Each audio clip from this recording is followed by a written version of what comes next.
Hi எல்லோருக்கும் வணக்கம். எப்படி இருக்கீங்க? இன்றைக்கி நம்ம வந்துட்டு சமையல் டாப்பிக்குள்ளே போகிறோம். அந்த வகையில் இன்றைக்கி நம்ம பார்க்க போகிறது வாழைப்பூ வடை. இது வந்து எங்கள் அம்மாவுடைய ஸ்பெஷல் ரெசிபி அண்ட் எனக்கு ரொம்ப எங்கள் அம்மாவுடைய சமையலில் ரொம்ப பிடிச்ச ஒரு ரெசிபி. இது ரொம்ப இஷ்டப்பட்டு சாப்பிடுவேன். ஸோ இது எப்படி செய்கிறது அப்படின்னு பார்ப்போம் வாங்க.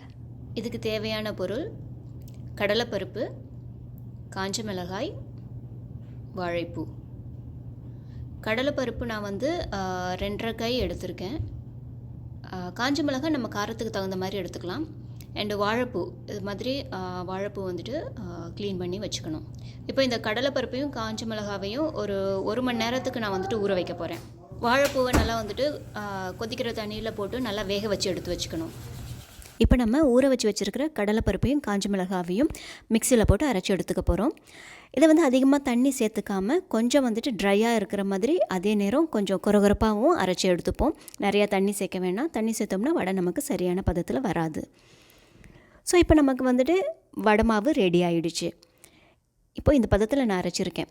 இப்போ நம்ம ஆல்ரெடி வேக வச்சு வச்சுருக்கிற வாழைப்பூவை மிக்சியில் போட்டு அரைச்சி எடுத்துக்க போகிறோம். இதுக்கும் நான் அதிகமாக தண்ணி சேர்க்க போகிறது கிடையாது. ஏன்னா ஆல்ரெடி இது வந்து தண்ணியில் தான் நல்லா வெந்திருக்கிறதுனால அதில் இருக்கிற தண்ணியே போதுமானது.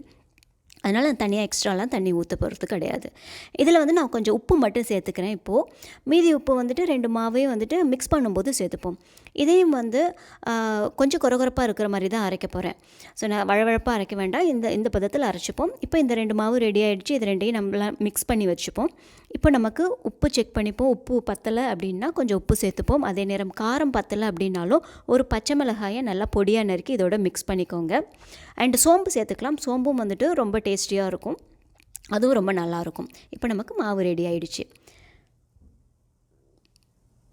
இப்போ நம்ம ஸ்டவ் ஆன் பண்ணிவிட்டு வானலில் எண்ணெயை ஊற்றி நல்லா எண்ணெயை வேக வைக்கிறோம். எண்ணெய் நல்லா காயட்டும்.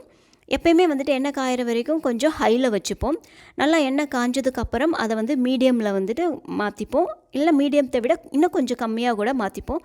அப்போ தான் வந்துட்டு நமக்கு வடை போட்டு எடுக்கும்போது அது கரெக்டாக வந்து வெந்து வரும். இல்லை அப்படின்னா மேல் தோல் மட்டும் வெந்திருக்கும், நல்லா கருப்பாகிடும். அது மட்டும் உள்ளே வந்து பார்த்தோம்னா வெந்திருக்காது.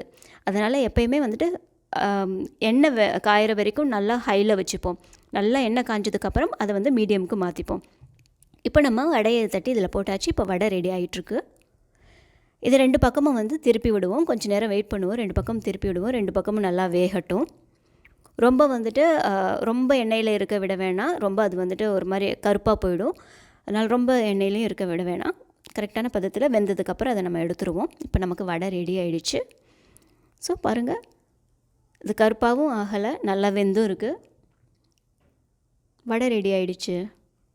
ஸோ எப்போயுமே வந்து நீங்கள் எண்ணெய் காய வைக்கும்போது எண்ணெய் காயிற வரைக்கும் ஹையில் வச்சுக்கோங்க. அதுக்கப்புறம் வந்துட்டு அதை மீடியமுக்கு மாற்றிக்கோங்க. இல்லை மீடியம் விட இன்னும் கொஞ்சம் கம்மியாக கூட மாற்றிக்கோங்க. இப்போ நமக்கு வடை தயாராகிடுச்சு.